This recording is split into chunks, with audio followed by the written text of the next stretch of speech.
ერთი წელია ჯანსაღი ყვება არ დამირღვევია, ერთი წელია ტკბილი საერთოდ არ მქონდა გასინჯული და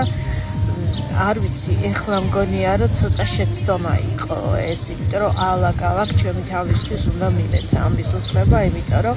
ეგვიპტეში ვარ ეხლა და აი ძალიან გაუტიე დილას აღარ შუა დღეს ნამცხრებით ვიწყებ და ვასრულებ და თქვენ თუ ქონიათ ეგ განცდა, ანუ თან რო იყვებები და თან საშინელი დანაშაულის განცდა რო გაქვს და თან რო გრძნობ რომ ნელ-ნელა იმატებ უკვე, აი ძალიან ცუდი რაღაცაა და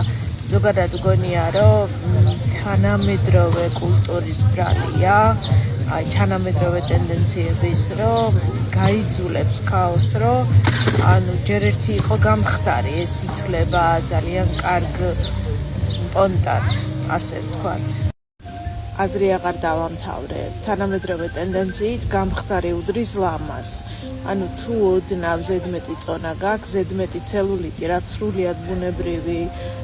რაღაცაა, სხვათა შორის 60-იან წლებამდე ცელულიტი არ ითვლებოდა ნაკლად. 60-იან წლებში თუ არ ვწდები, ვოგმა დაიწყო კამპანია ცელულიტის წინააღმდეგ, არა და ქალის სხეულის განუყოფელი ნაწილია ცელულიტი და ჩვენი გაგებით ეხლა ხო ეს სიმახინჯეთ ითვლება, მოკლედ თანამედროვე მოდას ძალიან ბევრი ნაკლი აქვს და სხვაზე რას ვაპარაკობ, მე თვითონ ამის მსხვერპლი ვარ, მუდმივად ყვებას ვაკონტროლებ. რას ფიქრობთ, გოგოებო, ამ ყველაფერზე, ანუ მეც ესე ვარ, მეც ამას უწევ რეალურად რეკლამირებას და ყველა ჩემ მომატებულ და დაკლებულ კილოგრამს გაჩვენებთ ხოლმე, მაგრამ მგონია რომ ეს არ არის კარგი, იმიტომ რომ რაღაცა დროის მერე ამის მსხვერპლი ხდები, მუდმივად კალორიებს რო ითვლი და ეს მომწერეთ რა გამოცდილება გაქვთ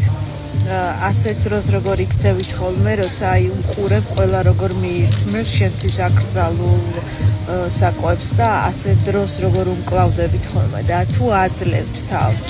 ამის უფლებას, მერე როგორ იქცევით ხოლმე, ეხა აი განსაზღვრული გეგმით ჩამოვდივარ თბილისში, რომ